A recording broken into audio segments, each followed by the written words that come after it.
আল্লাযীনা আমানু যকুরুল্লাহা যিকরান কাসীরা ওয়া সাব্বিহুহু বুকরাতান ওয়া আসীলা। অর্থাৎ ওহে বিশ্বাসীরা, তোমরা বেশি বেশি আল্লাহর জিকির করো বা আল্লাহ তাআলাকে স্মরণ করো, আর সকাল সন্ধ্যা তার পবিত্রতা বা তার মহিমা ঘোষণা করো।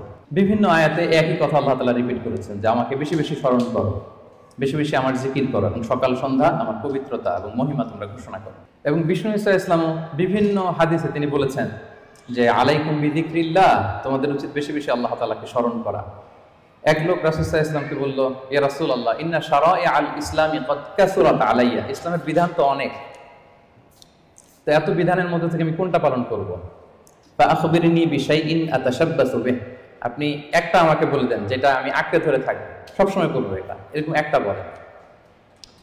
তখন রাসূল সাল্লাল্লাহু আলাইহি ওয়াসাল্লাম বললেন যে লা ইয়াযহালু লিসানুকা রাতাবান মিন যিকরিল্লাহ, তুমি যদি একটা সাজেশন চাও তাহলে আমি বলবো যে তোমার জিহ্বাটা যেন সবসময় আল্লাহর জিকিরে সিক্ত থাকে। সবসময় তোমার জিহ্বাকে, তোমার লিসানকে, তোমার জবানকে আল্লাহর জিকির দিয়ে তুমি সিক্ত রাখো। Always keep you tongue moist with the remembrance of Allah সুবহানাহু ওয়া তাআলা, আল্লাহর জিকিরে, আল্লাহর স্মরণে তোমার জিহ্বাটাকে সিক্ত রাখো।